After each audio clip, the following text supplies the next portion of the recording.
귀한 손님이 제가 사는 집에 오신다라고 하는 것은 참으로 큰 영광입니다. 귀한 손님이 오니 저는 제 집을 깨끗하게 청소해야 되고, 또 귀한 손님이 온다니 뭐라도 대접해야 되기에 다과를 준비합니다.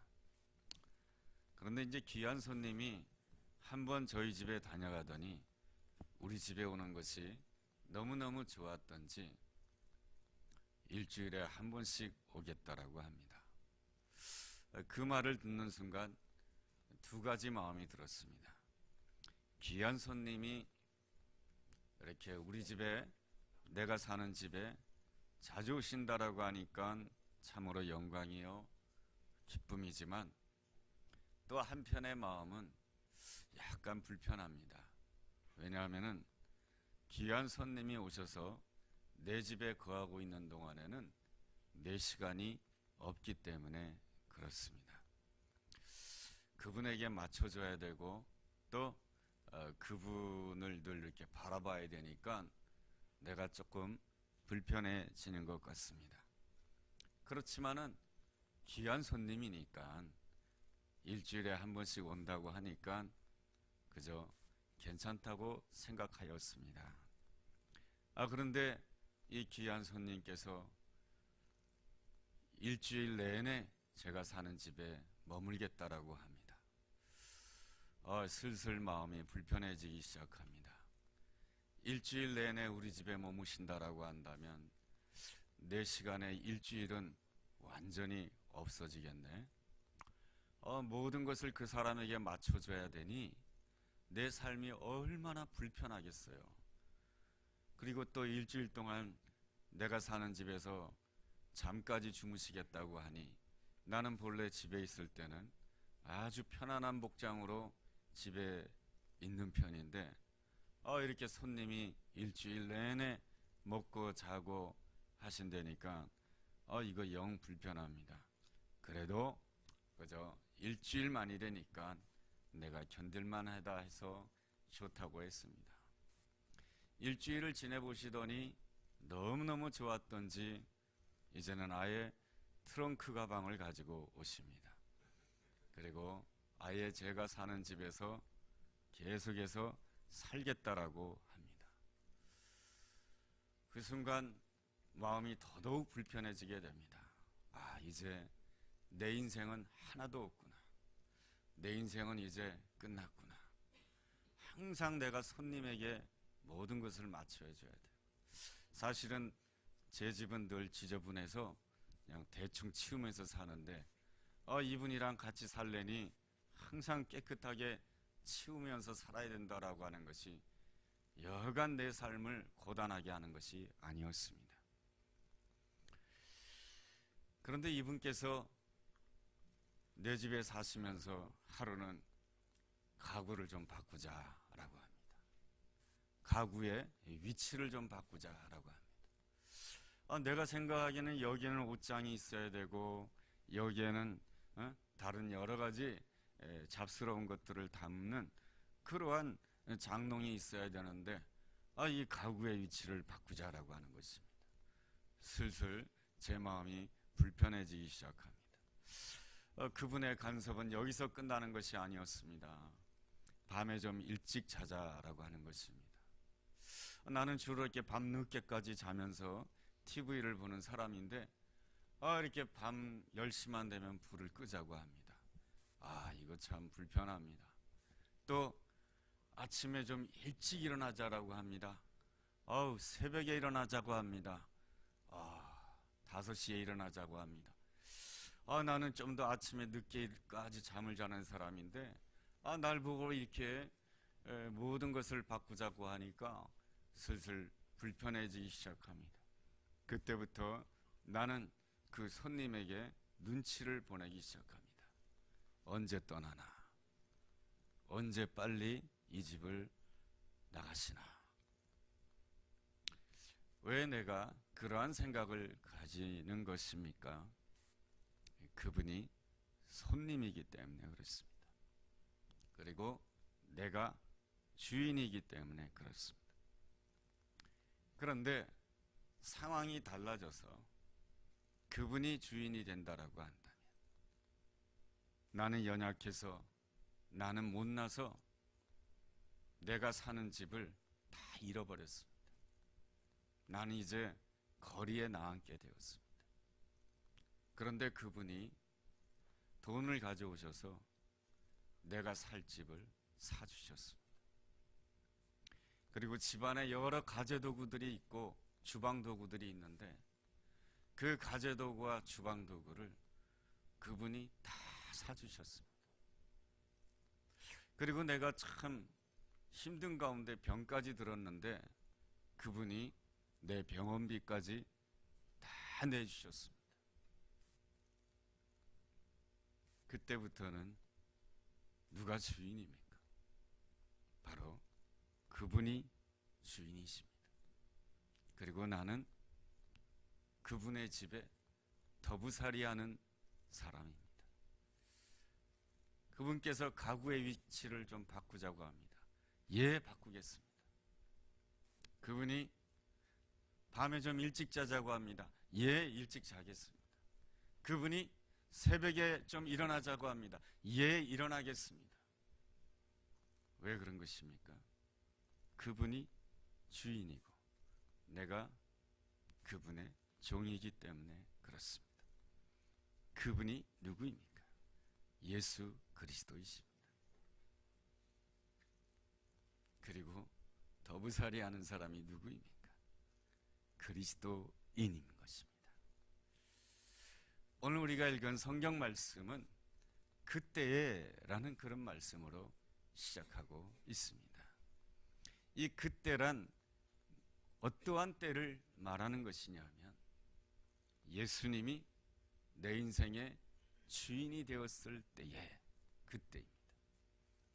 주님은 말씀하시고 나는 듣고 있는 때의 그때인 것입니다. 성경은 그때를 이렇게 표현하고 있습니다. 사도행전 5장 42절에 이러한 말씀이 있습니다. 그들이 날마다 성전에 있든지 집에 있든지 예수는 그리스도라고 가르치기와 전도하기를 그치지 아니하니라. 그때란 날마다 예수가 그리스도이심을 고백하는 것입니다.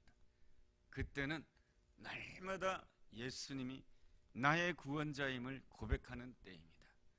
그때는 바로 날마다 예수님이 내 인생의 주님이심을 고백하는 그때입니다. 이러한 그때를 성경에서는 성령 충만한 때다라고 표현하는 것입니다. 그럼에도 불구하고 이 그때에 어떠한 일이 생기게 됩니까? 사도행전 6장 1절 맨 하반절을 보면은 이러한 단어가 나옵니다. 원망하니. 예수님이 나의 주님이 되어주시고 내가 예수님의 종이 되는 그때에, 성령 충만한 그때에도 이상하게도 원망의 일이 생기게 됩니다. 원망이라고 하는 것은 무엇입니까? 내가 기대치 않았던 일들이 일어나게 되었을 때 원망이 생깁니다. 내가 생각지 않았던 고난이 닥칠 때에 원망이 생기게 됩니다. 여러분, 전에는 예수님이 내 인생의 손님이었습니다. 그래서 가끔씩 한번 모시는 정도가 되었습니다. 그런데 예수님을 나의 주님으로 고백하면서 예수님이 내 인생의 주님이 되어주시고 내가 예수님께 더부살이하는 그러한 존재가 되게 되면 제일 두려워하고 제일 떠는 자가 있습니다. 바로 마귀인 것입니다. 이 세상에 있는 모든 사람들이 죄를 범하였음에 하나님의 영광에서 떠남으로 인해서 다 자기가 원하는 대로 살아감으로 인하여서 그것은 다 자기를 위해서 사는 것 같지만 실제로 마귀의 종로로 타면서 살아가는 것입니다. 그런데 예수님을 나의 주님으로 고백하는 역사가 일어나게 되면은 제일 두렵고 제일 떠는 자가 있는데 마귀인 것이죠. 늘 자기와 함께 했던 자가 자기 곁을 떠난다라고 하는 것이 마귀로서는 너무너무 두려운 것입니다. 그래서 마귀는 시기합니다. 그래서 마귀는 시험을 합니다. 그 마귀의 역사가 무엇으로 나타나고 있는가? 오늘 성경 본문은 원망으로 나타나고 있습니다. 우리가 신앙생활할 때에 제일 극복해야 될 한 가지 문제가 원망인 것입니다. 이스라엘 백성들의 출애굽하였습니다. 그들이 광야를 걸어갑니다. 그들이 출애굽하여서 광야를 지나서 하나님께서 준비해 놓으신 땅, 젖과 꿀이 흐르는 땅에 들어가게 되면 그들은 다 하나님 나라에 들어가는 자가 됩니다. 이것을 가장 시기하는 자가 누구냐? 마귀인 것입니다. 그래서 마귀는 출애굽하여서 광야를 지나는 동안에 그 이스라엘 백성들 마음 가운데 끊임없이 원망을 심어줍니다. 그래서 이스라엘 백성들은 내가 생각지 않았던 고난과 내가 생각지 않았던 어려움이 찾아올 때마다 원망을 합니다. 그런데 이 원망을 이긴 두 사람이 있습니다. 여호수아와 갈렙입니다. 하나님께서 준비해 놓으신 땅, 그 젖과 꿀이 흐른 땅에 온전히 들어갈 수 있었던 사람은 바로 원망을 잘 이겼던 여호수아와 갈렙 두 사람뿐이었던 것입니다. 초대교회 성도들은 예수님을 나의 주님으로 고백하였습니다. 전심으로 기도하였습니다. 그러면 다 좋은 일이 생겨야 될 것 같은데 그때 원망의 사건이 일어나게 됩니다. 이 원망의 사건은 우리 인생의 밤과 같습니다. 이 밤 시간에는 우리가 온전히 하나님의 영광을 바라봐야 되는 것입니다. 우리의 문제는 무엇입니까? 밤 시간이 찾아오게 되면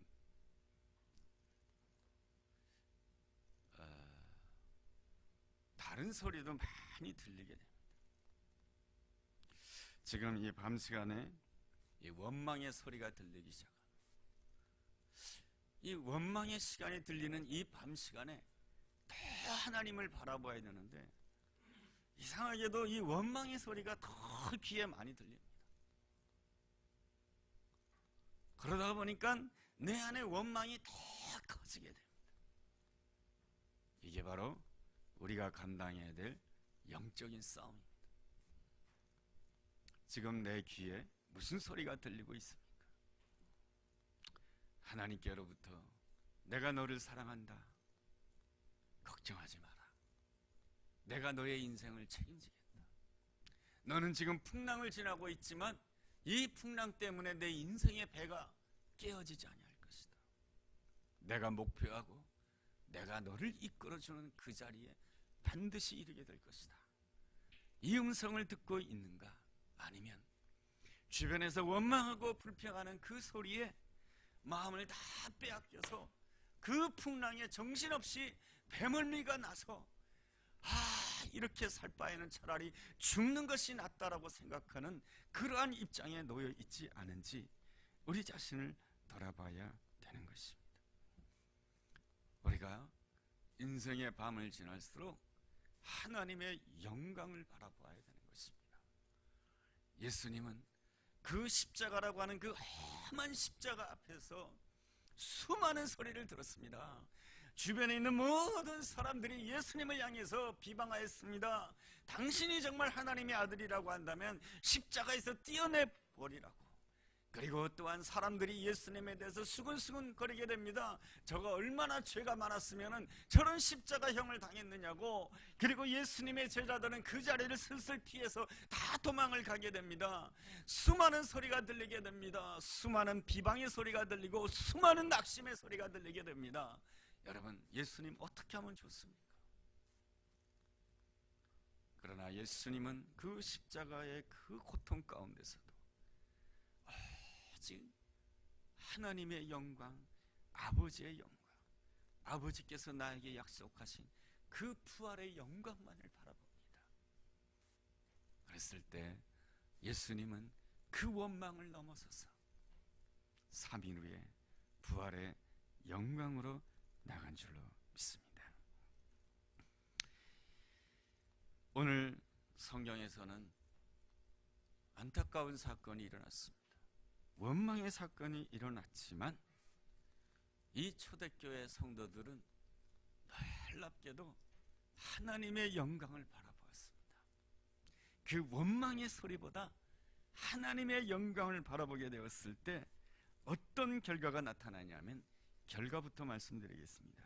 7절에 이러한 말씀이 있습니다. 하나님의 말씀이 점점 왕성하여 예루살렘에 있는 제자의 수가 더 심히 많아지고 허다한 제사장의 무리도 이 도에 복종하니라. 원망의 소리가 있었는데, 이 원망의 소리가 있었음에도 불구하고 하나님의 영광을 바라보았을 때, 부활의 영광을 바라보았을 때 이 초대교회 성도들이 맞이하는 그 다음 날의 아침이라고 하는 것은 부활의 아침인 것입니다. 그 부활의 아침을 사도행전 6장 7절에서는 이렇게 표현해주고 있습니다.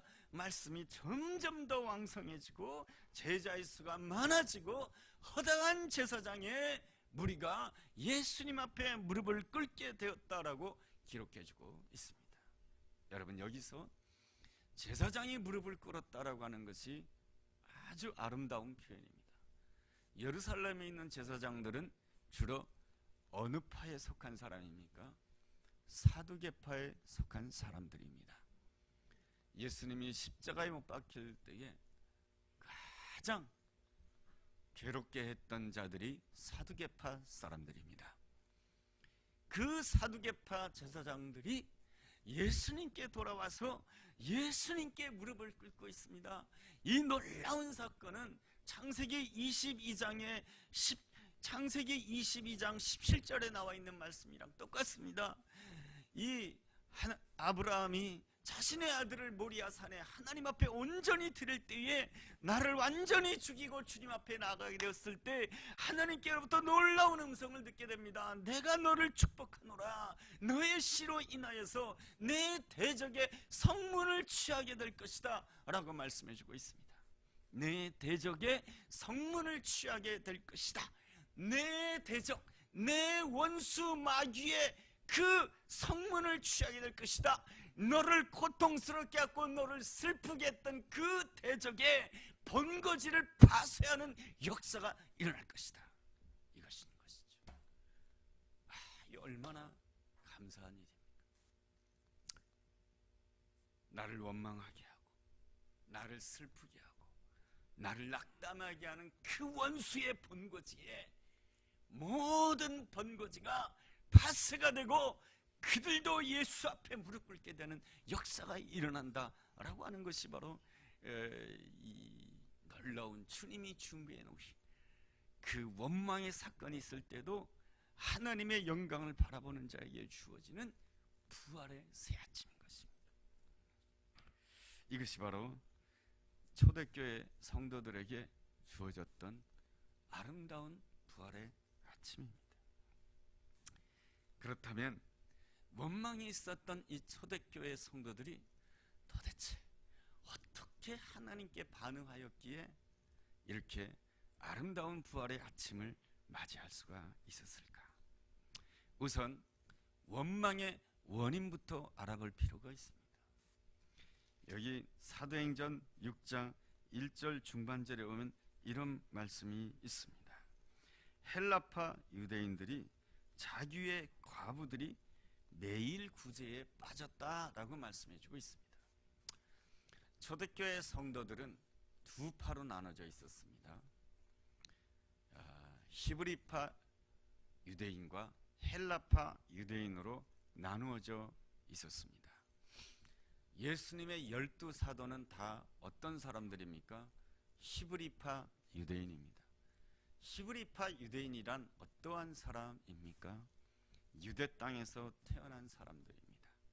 그들 조상은 어떠한 사람들입니까? 바로 바벨론 포로로 끌려갔다가 페르시아 고레스 황제 때에 예루살렘으로 귀환하여서 예루살렘을 재건했던 사람들이 히브리파 유대인들의 조상들인 것입니다. 그들은 힘들고 어려운 가운데서 예루살렘을 회복하기 위하여서 무단히도 애를 썼던 사람들입니다. 그렇지만 그들의 삶은 녹록지 않았습니다. 한 번도 제대로 된 독립국가를 이루어 보지 못했습니다. 늘 페르시아 제국의 간섭을 받아야 했고, 그 다음에는 헬라 제국의 간섭을 받아야 됐고, 그 다음에는 로마 제국의 간섭을 받아야 했습니다. 그렇게 주변의 강대국들에 의해서 간섭을 받는다라고 하는 것은 그들에 의해서 늘 수탈을 당했다라고 하는 것을 의미하는 것입니다. 때마다 시마다 공물을 바쳐야 했고, 때마다 시마다 그들이 좋은 쌀을 가져갈 수가 있었고, 때마다 시마다 좋은 작물은 그 제국의 수도에서 다 가져가도 할 말이 없었던 그러한 삶이 바로 히브리파 유대인들의 힘들고 어렵고 고단한 삶이었던 것입니다. 그리고 그들은 두 가지 언어를 사용하였습니다. 히브리어를 사용하였고 아람어를 사용하였습니다. 아람어는 고대 근동 지방에 많이 사용되던 언어였는데 페르시아 고레스 황제가 아람어를 공용어로 선포하게 됩니다. 그래서 모든 관공서라든가 이런 데서 사용해야 되는 언어는 전부 다 아람어였던 것입니다. 그러니 자연스럽게 그 히브리파 유대인, 유대 땅에서 살아가고 있는 그 유대인들은 성전에서는 히브리어를 사용하였지만은 일상적인 생활 속에서는 아람어를 사용하였습니다. 예수님도 아람어를 많이 쓰셨습니다. 달리다굼, 이게 아람어입니다. 엘리 엘리 라마 사박다니, 이게 아람어입니다. 그러니까 예수님께서는 복음을 전하실 때에 히브리어도 쓰셨지만은 아람어를 많이 쓰셨던 것이죠. 그것은 왜냐하면은 일반 백성들은 아람어가 매우 익숙했기 때문에 그러한 것입니다. 반면에 헬라파 유대인들이 누구입니까? 헬라파 유대인들은 이스라엘 땅에서 태어난 사람들이 아닙니다. 다 이방 땅에서 태어난 사람들입니다. 이방 땅에서 태어났지만은 여전히 유대인 부모로부터 유대 교육을 받음으로 인하여서 자신의 정체성을 항상 유대인이라고 생각했던 사람들이 바로 헬라파 유대인들인 것입니다. 그들이 이스라엘 땅에서 태어나지 않고 그들은 태어나면서부터 누구 곁에서 살았냐면 이방인들 곁에서 살았기 때문에 그들이 사용하는 언어는 헬라어였던 것입니다. 그러다 보니 여러분, 교회 안에서 언어가 조금 달랐습니다. 히브리파 유대인들이 대화를 할 때는 히브리어와 아람어를 많이 썼습니다. 그러나 한쪽에 헬라파 유대인들이 대화를 할 때는 헬라어를 많이 썼습니다. 벌써 이 언어가 다른 것이죠. 그런데도 이 초대교회가 하나가 된 것입니다. 그리고 히브리파 유대인들이 다수였고 헬라파 유대인들은 교회 안에 소수였던 것입니다. 그러다 보니 이 성령 충만했던 사도들도 히브리파 유대인들이었고 히브리파 유대인들이 어린 시절부터 함께했던 모든 사람들이었기에 구제를 베풀게 될 때에 나도 모르게 히브리파 유대인들의 속사정을 너무너무 잘 알았고 그 히브리파 유대인들을 도와줄 수밖에 없었던 것입니다. 그런데 이 헬라파 유대인들에 대해서는 조금 관심을 가지지 못했던 것이죠. 그러다 보니 이 헬라파 유대인들의 마음 가운데는 뭡니까? 우리가 소외당했구나 라고 하는 원망의 마음이 생겼던 것입니다. 원망이 생겼을 때에 어떻게 처리를 하게 됩니까? 여러분, 아무리 성령 충만한 사도들이라 할지라도 잘못할 수가 있는 것입니다. 그러나 성령 충만한 사람들의 특징이 있습니다. 잘못을 했을 때 빨리 자기 한계를 인정한다라고 하는 것입니다. 제가 잘못했습니다. 제가 부족했습니다. 이것이 성령 충만한 사람의 아름다운 모습. 그리고 나서 이 히브리파 유대인들 사도들이 안을 제시하게 됩니다. 무엇을 제시하게 됩니까? 우리가 더 이상 이 구제에 신경 쓰는 것이 합당치 않습니다. 성령 충만하고 그리고 지혜가 충만하고 모든 사람들로부터 칭찬받는 하나님의 사람들을 세워가지고 그들로 하여금 구제에 힘쓰게 합시다. 그리고 우리는 오로지 기도와 말씀에 힘쓰기를 원합니다. 그렇게 해서 뭡니까? 7 집사를 뽑아서 구제하는 일을 감당하게 했던 것입니다. 그래서 투표를 하게 됩니다.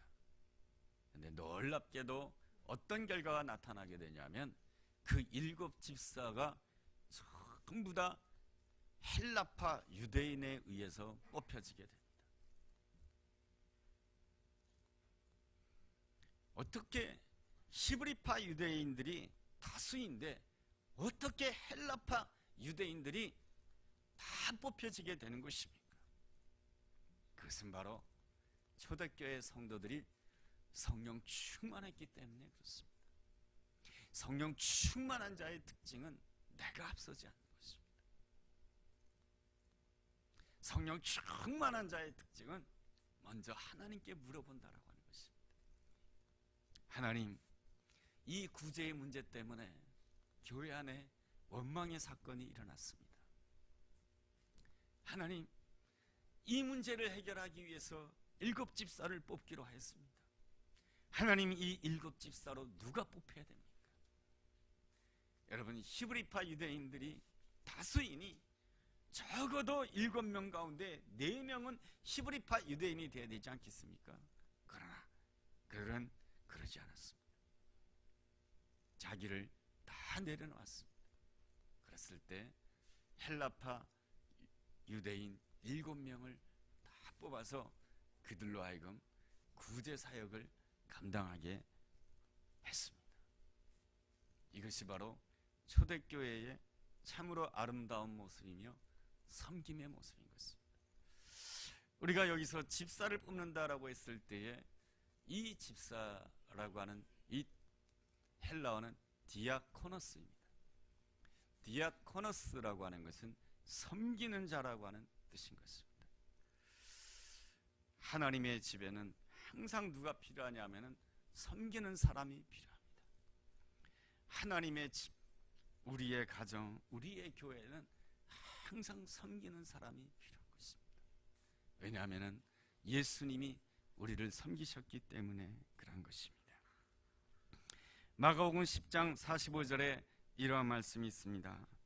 인자가 온 것은 섬김을 받으려 함이 아니라 도리어 섬기려 하고 자기 목숨을 많은 사람의 대속물로 주려 함이니라. 우리 예수님은 만물의 주인이시면서도 우리를 섬기기를 원하셨습니다. 어떻게 섬기시는 주님이십니까? 저는 시편 139편 17절을 읽어보면서 주님께서 이렇게 섬기시는구나 라고 하는 것을 깨닫게 되었습니다. 시편 139편 17절과 18절에 보면 이런 말씀이 있습니다. 하나님이시여, 주의 생각이 내게 어찌 그리 보배로우신지요, 그 수가 어찌 그리 많은지요. 내가 세려고 할지라도 그 수가 모래보다 많도소이다.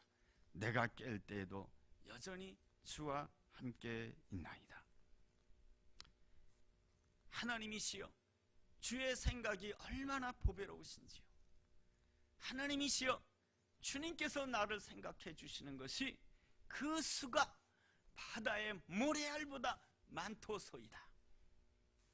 주님은 나를 섬기시는데, 만물의 주인이신 주님께서 나를 섬기시는데 나를 생각해 주신다라고 하는 것입니다. 어떻게 생각해 주시는가?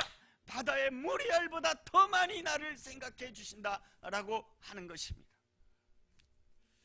저는 제 아내를 사랑하고 저는 제 자녀들을 사랑합니다.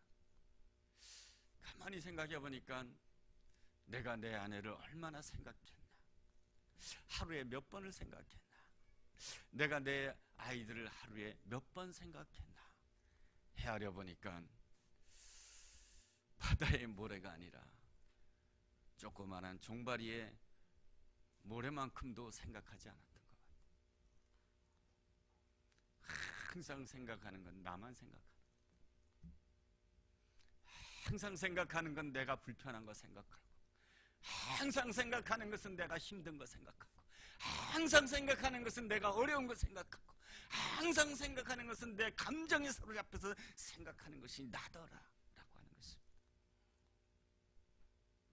그러나 우리 주님은 나를 생각해 주시는데, 바다의 모래알처럼 생각해 주신다. 이것을 다윗이 고백한다는 거 참 아름답습니다. 다윗은 사울왕에게 쫓겨서 광야를 방황해야 했습니다. 그럴 때마다 얼마나 힘들었을까요? 그러나 그가 주님을 만나면서 이렇게 고백합니다. 주님의 생각이 얼마나 보배로우신지요. 주님이 나를 생각하는 그 숫자가 바다의 모래알의 숫자보다 더 많습니다. 그렇게 주님께서 나를 생각하신다라고 한다면 내 인생의 최선은 주님이 가장 잘 아십니다. 주님이 나를 그렇게 생각해 주시는데 내가 어떻게 앞설 수가 있겠습니까? 그래서 다윗은 자기 생각으로는, 주변 사람들의 생각으로는 사울왕을 죽일 수 있을 때 죽일 수 있었어요. 그러나 주님께서 나를 오늘도 생각해 주시고 계시는데, 주님께서 나를 오늘도 지켜봐 주시고 계시는데 내가 어떻게 앞설 수가 있겠습니까? 그래서 죽이지 않아요. 하나님만이 내 인생에 최선을 다하십니다. 내 인생에 최선을 하시는 그 주님께서는 나를 생각하실 뿐만 아니라 나를 위하여 이 땅에 오시고, 나를 위하여 자신의 몸을 십자가에 내어 놓으시고 나를 위하여 부활하셨습니다. 너의 인생은 이미 결론이 정해져 있단다. 너의 인생은 부활의 영광이란다. 오늘 십자가 진과 같은 고난이 있을지 모르겠지만 너의 인생의 결론은 부활의 영광의 자리란다. 이것이 바로 주님의 아름다운 섬김인 것입니다. 주님께서는 나를 섬기기 위하여서 자기 자신을 십자가에 다 죽이셨습니다. 그게 바로 종으로서 섬긴 것입니다. 그렇다면 우리도 주님을 향하여 종처럼 섬겨야 되는 것입니다. 날마다 예수님을 생각해야 됩니다. 날마다 예수님이 나의 구원자이심을 노래해야 됩니다. 찬양이 능력이고 찬양이 기쁨이고 찬양이 축복입니다. 항상 예수님을 찬양해야 돼요. 그리고 내가 예수님을 위하여 내가 죽을 수도 있어야 되는 것이고, 그러면 주님께서 내 모든 결론을 책임지십니다. 거기서 끝나서는 안 됩니다. 그렇다면 주님의 영광을 어디서 보느냐? 내 옆에 있는 사람을 통해서 봐야 됩니다. 주님께서 내게 맡겨준 사람이 있습니다. 그 사람을 내가 생각해야 됩니다. 그리고 내가 그 사람 밑에 들어가야 됩니다. 예수님이 십자가 지셨다라고 하는 것은 예수님이 내 밑에 들어오신 것입니다. 예수님이 벌거벗긴 채로 고난의 십자가를 지셨다라고 하는 것은 예수님이 내 인생의 밑으로 들어오신 것입니다. 내 죄짐을 감당하기 위해서. 그렇다면 내 옆에 있는 사람의 밑에 들어가야 돼요. 그 사람의 밑에서 그 사람을 섬겨줘야 됩니다. 그것이 바로 히브리파 유대인들의 섬김입니다.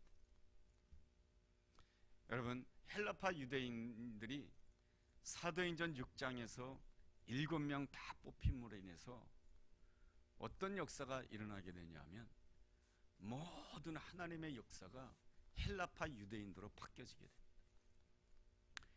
120명의 성도들이 마가다락방에서 전심으로 기도할 때는 히브리파 유대인들이 전심으로 기도했던 것입니다.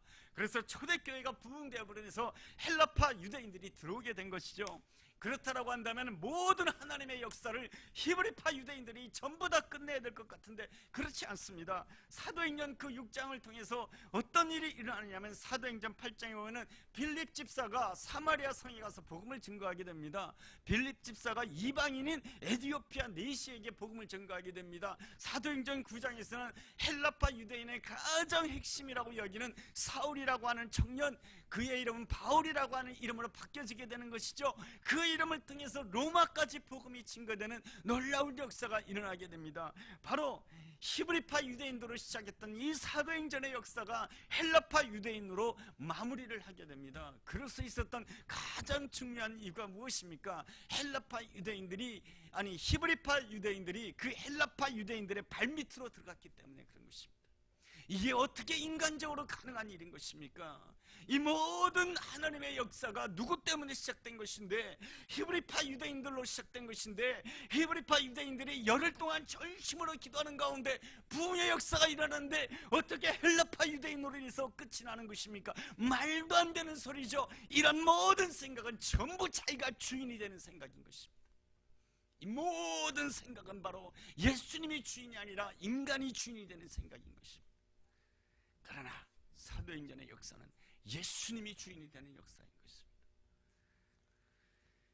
여러분, 축구 경기에서 골을 넣는 사람이 최고입니다. 그러나 하나님 보시기에는 어시스트 하는 사람이 더 나을지도 모릅니다.